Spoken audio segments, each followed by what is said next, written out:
experience as a Jewish American. My ancestors lived for more than 1,000 years, Jews, Christians, and Muslims together in Spain and the Ottoman Empire. I remember my grandfather telling me about my great-grandmother sitting on the porches of Indianapolis late into the night with the other ladies of Monastir, drinking Turkish coffee. I'd like to imagine that the wind in the night was caressing and tender. And my great-grandfather had a choice. He chose to move to the United States of America. His brother chose to move to Palestine in 1910. And his brother was welcomed by Palestinians with warm and open arms. People intermarried. There was love and neighborly goodness and solidarity. When the Balkan Wars came, the Monastir district of the Ottoman Empire was purged of Muslims by nationalist Christian hate for Muslims, and only the Jews and the Christians were left in Monastir. Within 30 years, every Jew who had decided and made the choice to stay there was sent to Treblinka death camp. Not a single escaped. And the culture, the Jewish and the Muslim culture of Monastir was destroyed. Just now, I think of Palestine. I think of Lebanon. I think of all the people and all the children who will look to their families like I look to my family and know that the place where I come from was destroyed by hate. Shame! I am a Democrat, and I believe and love my party. I campaigned for Vice President Harris. I campaigned for Biden.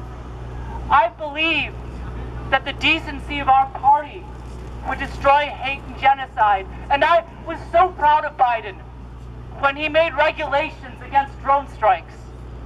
And I was so proud when I lived on the steps of the Senate with veterans and with Jon Stewart and David Hogg, and we stood up for veterans who were being killed by the negligence of our government that denied them the cancer treatment that they deserved. But President Biden, thinking perhaps of his son Beau, who died of the burn pits, cared, and he stood up for 3.5 million veterans and gave them cancer treatment they were being denied. And we protested again when people in sacrifice zones were being poisoned, and Biden responded to our protests. And in the goodness of his heart, he thought about children of color in communities who were being sacrificed and created an LNG pause. The Democrats used to stand against genocide. And even though I don't agree with how they did it, when Muslims in the Balkans again were being ethnically cleansed, the Democrats said, that's a bridge too far. That's a bridge we cannot go to. And now, nobody is asking anybody to bomb anybody. We're asking for arms to be withdrawn, for the decency of protecting lives. President Biden, please. I am a Democrat. I've stood for our party, and I believe we are the future. We are the future of the party here, not genocide. And so I am calling on you, President Biden, because I believe you have a heart.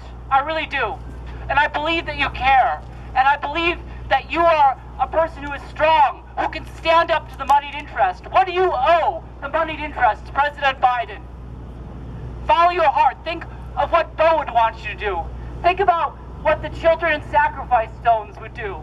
Think about the children of Jabalia, the Lebanese children, and all the hostages who we keep talking about, but we have forgotten for these horrible, horrible bombs that we are sending. Well, thank you. Thank you, everyone.